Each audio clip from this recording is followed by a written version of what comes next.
Introduction. As a plant enthusiast, I've always been captivated by the diversity and beauty that different species bring to indoor spaces. Among the many green companions adorning my home, the asparagus fern holds a special place. In this article, I'll share my experiences and insights into the world of asparagus ferns, covering various aspects such as care, varieties, ideal growing conditions, common issues, and personal anecdotes. Varieties of asparagus fern. Foxtail fern, Asparagus densiflorus. One of the most striking varieties, the foxtail fern, earns its name from its bushy plumes resembling a fox's tail. The light green, needle-like leaves give it an airy appearance, growing over 2 feet tall and up to 4 feet wide. Tiny white flowers transform into red berries, adding a touch of color to its elegance. Plumosa fern, Asparagus setaceus. Often recognized as the quintessential asparagus fern, the plumosa fern boasts dark green, feathery leaves, reminiscent of traditional ferns. Running your hands over their soft and delicate leaves is irresistible. The greenish-white blooms and black berries contribute to its overall charm. Ming fern, Asparagus retrofractus. A unique blend of foxtail and Sprengeri. The Ming fern can be challenging to distinguish. Resembling clumps of pom-poms, this fern is both soft and edible, reaching up to 6 feet in size. Its zigzag branches and spikes on stems add an interesting twist to its appearance. Sprengeri fern, Asparagus sprengeri. Similar to Ming fern, but more common, Sprengeri fern displays cascading branches with needle-like leaves. The plant exudes a soft appearance, but is armed with spikes on its stems. Ideal for hanging baskets, this fern is a classic choice for indoor greenery. Asparagus fern versus asparagus. Despite sharing a name, the asparagus fern is not a true fern, but a member of the lily family. It stands distinct from the edible asparagus plant, cherished for its tender shoots and belonging to the vegetable category. Asparagus fern versus Boston fern. I found the asparagus fern's delicate, feathery foliage captivating, adding a light, airy feel to my indoor garden. Its lacy appearance contrasts with the Boston fern's more robust fronds, which lend a lush, dense greenery that fills spaces beautifully. Personal touch. Integrating asparagus fern into my home. In my journey of plant exploration, asparagus ferns have become a staple in my indoor greenery collection. Their low maintenance and adaptable nature make them perfect companions for various spaces. I've discovered that placing them in my bathroom, where humidity is naturally higher, ensures their well-being.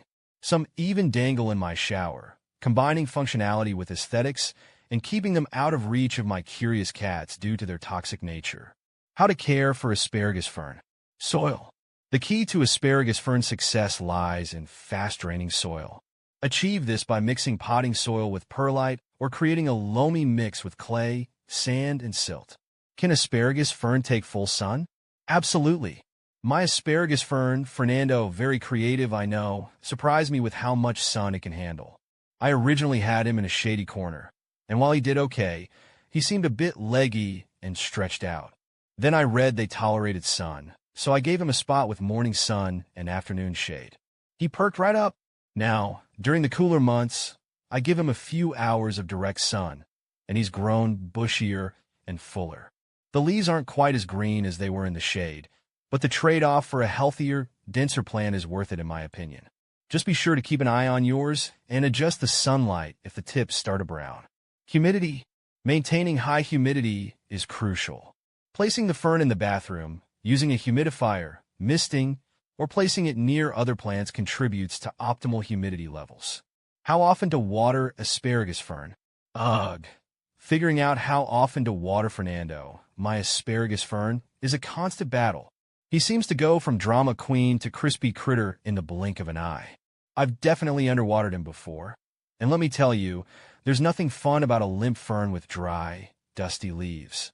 Now I've gotten into the habit of sticking my finger in the soil every few days. If the top inch or so feels dry, it's watering time. I give him a good soak until water runs out the drainage hole, then let him chill for a day or two before checking again. It seems to work pretty well. During winter, when the heat isn't blasting, I water him a little less often, maybe once a week. The key is finding the happy medium between soggy soil and parched roots. No easy feat, but totally worth it for that lush, green foliage. How to propagate asparagus fern. The best way I've found to propagate my asparagus fern empire, because let's face it, one fern quickly turns into 10, is by division. It's surprisingly easy, though it can be a little nerve-wracking the first time. In the spring, when Fernando seems to be bursting with new growth, I gently remove him from his pot.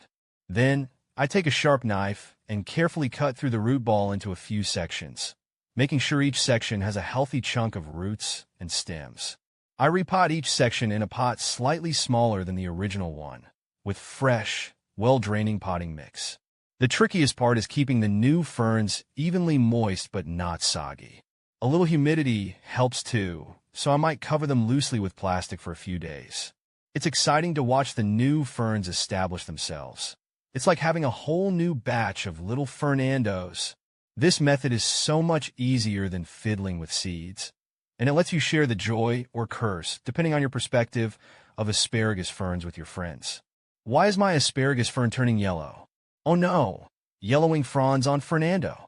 There are a few things it could be. Overwatering is a big culprit for mine. If I get overzealous and keep the soil too damp, the leaves start to lose their vibrant green color and turn yellow. Sticking my finger in the soil to check dryness before watering helps a lot. Also, make sure his pot has good drainage. Soggy roots are no bueno. Another possibility is light trouble. Fernando isn't a huge fan of super shady spots, but too much sun can be harsh too. If the yellowing is happening mostly on fronds facing the window, it might be getting a bit sunburned. Try moving him to a spot with bright, indirect light. That seems to be the sweet spot for mine. Enough light to keep him happy, but not so much that he gets fried. Good luck figuring it out. With a little detective work, you should be able to get Fernando back to his green, feathery glory. Repotting. Due to their rapid growth, asparagus ferns require annual repotting. Signs include roots poking out or water running through without absorption. Pests and diseases. Fortunately, asparagus ferns are not prone to pests and diseases. In case of scale or mealy bugs, treat with insecticidal soap or neem oil. Is asparagus fern toxic to cats? Yes, absolutely. I learned this the hard way after Mittens, my mischievous tuxedo cat, decided the asparagus fern on the bookshelf was a jungle gym.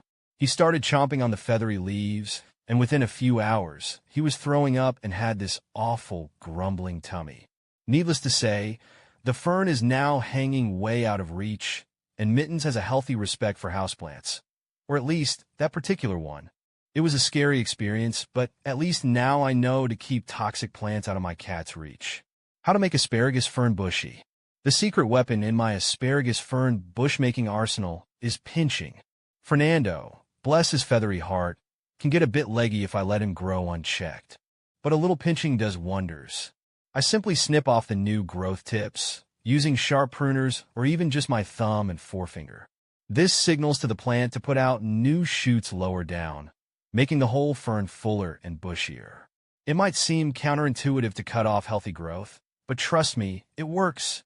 I usually target the longer, leggier stems, pinching off the top inch or so. New growth will sprout from just below the pinch point, creating a denser, more balanced plant. Plus, you can use the snipped bits to propagate new ferns. Bonus. Just be careful not to go overboard with the pinching, especially on a stressed or weak plant. A little goes a long way in encouraging bushier growth for my happy, healthy Fernando. When to cut asparagus ferns? You actually don't cut asparagus ferns throughout the growing season. Those feathery fronds, while they may look purely decorative, are actually crucial for the plant's health. They photosynthesize and store energy that the plant uses to produce next year's spears. So we have to wait until the asparagus fern goes dormant for cutting. There are two schools of thought on the exact timing: late fall or early spring. Personally, I wait until the fronds have completely died back and turned brown. That way, I know for sure the plant is dormant and won't be stressed by the cutting. It can look a bit messy in the winter, but I don't mind. Sometimes I even like the snowy silhouette against the winter landscape. If you prefer a tidier look, though, cutting back in late fall before the snow flies is totally fine. Just make sure the fronds are truly brown and crispy, not green at all. And don't forget to remove any fallen leaves or debris around the base of the plant. That helps prevent pests and diseases. Here's to healthy asparagus ferns and a bountiful spring harvest. How to care for asparagus fern indoors. My asparagus fern, Fernando, has become a pro at indoor living. He thrives in bright, indirect light, like dappled sunlight. I water him when the top inch of soil dries out, and mist him regularly to combat dry indoor air. A little fertilizer during spring and summer keeps him growing strong. The secret to a bushy fern is regular pinching of new growth, and don't forget to repot him in fresh soil when he gets root-bound in spring. With these simple tricks, you can create a happy home for your own asparagus fern. Can you eat asparagus fern? Absolutely not. While the asparagus fern is related to the asparagus we eat, it's a definite no-go for munching. I learned this the hard way when I first got Fernando, my asparagus fern. He looked so lush and tempting, but after some research, I discovered the pretty berries he produces can cause stomach upset. Not exactly a delightful after-dinner treat. So, while asparagus fern adds beauty to my home, it's strictly for admiring, not appetizing. Do deer eat asparagus fern? Luckily, deer tend to leave my asparagus fern, Fernando, alone. From what I've read, they generally find asparagus fern unappetizing. It has those sharp little needles for fronds, which are probably a deterrent. Plus, there are likely tastier options on the deer menu. So while I can't guarantee a ravenous herd wouldn't take a nibble, asparagus ferns are generally considered deer-resistant. That's a relief for me, since Fernando adds such a lovely touch to my patio. How big does asparagus fern get? The mature size of an asparagus fern depends on the variety and growing conditions, but generally, they won't become giants in your home. Most indoor varieties, like my friend Fernando, will reach a height of 1 to 3 feet tall and a spread of 18 to 36 inches. With proper care, they might even push those limits a bit. There are some sprawling varieties that can reach up to 4 feet wide, but these are less common indoors. So, while they won't take over your living room, they can add a nice touch of greenery without overwhelming the space. Is asparagus fern poisonous to dogs? Oh yes, asparagus fern is definitely on the don't-eat list for furry friends. I learned this the hard way after Mittens, my mischievous cat, decided to nibble on Fernando. Yes, I named both my plants. Thankfully, cats and dogs are affected similarly. The culprit is a steroid called sapogenin, especially concentrated in the bright red berries. This can cause vomiting, diarrhea, and even a rash if they come into contact with the sap. Not fun for anyone. So, if you have pets, keep your asparagus fern out of reach or consider a different pet-friendly plant altogether. Conclusion. In conclusion, the asparagus fern has proven to be a delightful and adaptable addition to indoor greenery. Whether gracefully cascading from a hanging basket, adorning shelves, or enhancing a terrarium, its delicate foliage and charming appearance make it a versatile choice for plant enthusiasts. As I continue to explore the world of plants, the asparagus fern will always hold a special place in my heart and home.